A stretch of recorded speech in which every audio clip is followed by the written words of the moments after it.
सिपाहियों के स्थानांतरण और उन्हें मिलने वाले वेतन भत्तों से संबंधित इस प्रश्न पर आपने प्रश्न करने का अवसर दिया, आपको आभार। महोदय, यह प्रश्न उन सिपाहियों के स्थानांतरण मिलने वाले वेतन भत्तों से जुड़ा हुआ है जिनकी कमर में एक बार बेल्ट बंध जाती है तो अब बेल्ट कब खुलेगी, कब विश्राम करेंगे, कब सोएंगे, कब भोजन मिलेगा, इसका कुछ भी अता पता नहीं होता। महोदय, उनके माता पिता के बारे में सरकार ने कभी चिंता नहीं करी। बहुत बार हम सब लोगों के साथ भी आपकी अनुज्ञा से आरक्षी मिले हुए हैं और उनके बूढ़े माँ बाप जिन्होंने पढ़ा लिखा करके उनको सिपाही बनाने में अपना योगदान दिया, अपनी खुशियों की भी तिलांजलि दी, उन्होंने सोचा था कि नौकरी करने के बाद मेरा बेटा बुढ़ापे की लाठी बनेगा। लेकिन आज के हालात ये हैं कि बूढ़े माँ बाप जो गंभीर बीमारी से ग्रसित हैं, सरकार ने उनके बेटों का स्थानांतरण सहारनपुर का सिपाही बलिया में पोस्ट है, इस तरीके से 600-700 किलोमीटर के दूर ऐसा लगता है कि नौकरी नहीं हो तड़ीपार कर दिए गए हैं।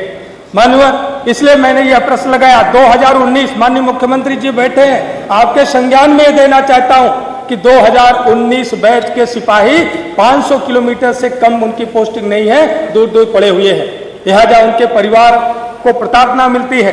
महोदय, इसलिए मैंने ये प्रश्न बनाया कि जो हमारा शासनादेश है स्थानांतरण का कि सीमावर्ती जनपद के बाद उनकी पोस्टिंग करा दी जाए। 2020 का 2021-22 के सिपाहियों की पोस्टिंग तो आसपास हो गई, लेकिन 2019 के सिपाही 500 से 600 किलोमीटर दूर पड़े हुए हैं। मान्यवर, इससे जो उनके परिवार का जो इमोशनल लॉस होता है, जो उस सिपाही का इमोशनल लॉस होता है, इसकी भरपाई कभी भी किसी भी दशा में नहीं की जा सकती। लिहाजा परिणाम देखिए, अभी हमने समाचार पत्र पढ़ा था कि कानपुर में कई सौ सिपाही लापता है।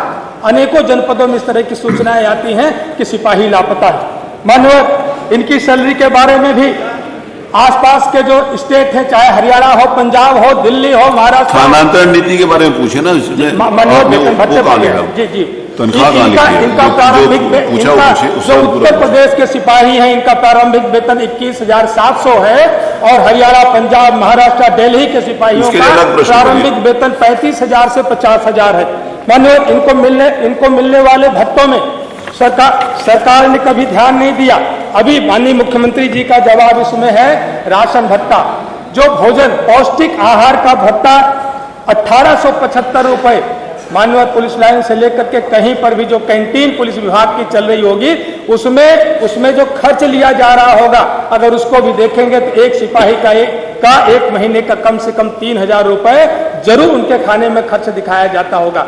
लेकिन उन सिपाहियों का मिलने वाला भत्ता 1875 रुपए माननीय बहुत कम है। वहीं पर वर्दी का भत्ता 3,000 रुपए और साइकिल भत्ता। माननीय, कोई सिपाही आप सबको क्या दिखा क्या आपने चलते हुए? माननीय, ये इसी भत्ते से जुड़ा हुआ है। मैं विषयांतर प्रश्न नहीं कर रहा हूँ। माननीय मुख्यमंत्री जी बैठे हैं। माननीय, आपने कहा था 3 वर्ष पहले कहा था कि हम सिपाहियों को 500 रुपए मोटरसाइकिल भत्ता देने का काम करेंगे, लेकिन अभी तक उसका शासनादेश प्रतीक्षारत है। वर्दी धुलाई का भत्ता 188 रुपए। उत्तर प्रदेश के सिपाहियों को कोई जोखिम भत्ता नहीं दिया जाता। HRA 1200 रुपए और यही आसपास के स्टेट में देखेंगे तो HRA 24% दिया जाता है। मान्यवर, इनको छुट्टी के नाम पर शून्य है। कम से कम महीने में 2 दिन का अवकाश मिल जाएगा तो इनका जो मानसिक उत्पीड़न होता है वह नहीं होगा, इनकी कार्यदक्षता बनी रहेगी।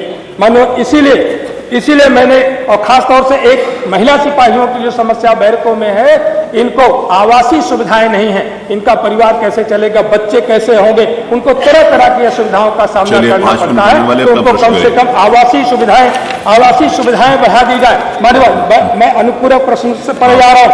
माननीय मुख्यमंत्री जी बैठे हैं, सिपाहियों पर कृपा हो जाएगी। माननीय, मेरी सरकार से यह मांग है कि जो सैलरी उत्तर प्रदेश के सिपाहियों का प्राथमिक वेतन 21,700 है, अन्य स्टेट की अपेक्षा बहुत कम है, इसको बढ़ा करके 4200 पे ग्रेड पर कर दिया जाए। राशन भत्ता जो 1875 रुपए है, इसको कम से कम 3000 रुपए कर दिया जाए, और वर्दी भत्ता 3000 से बढ़ा करके 6000 कर दिया जाए, और साइकिल का भत्ता 200 से बढ़ा करके मोटरसाइकिल का भत्ता 1000 रुपए कर दिया जाए, और जोखिम भत्ता जो उत्तर प्रदेश में नहीं है उसको भी घोषणा अगर माननीय मुख्यमंत्री जी आदेश करा दे तो हो जाए। HRA इनका कम से कम 25% निर्धारित कर दिया जाए। मैं माननीय मुख्यमंत्री जी से ये मांग करता हूं। चलिए, उन्होंने मांग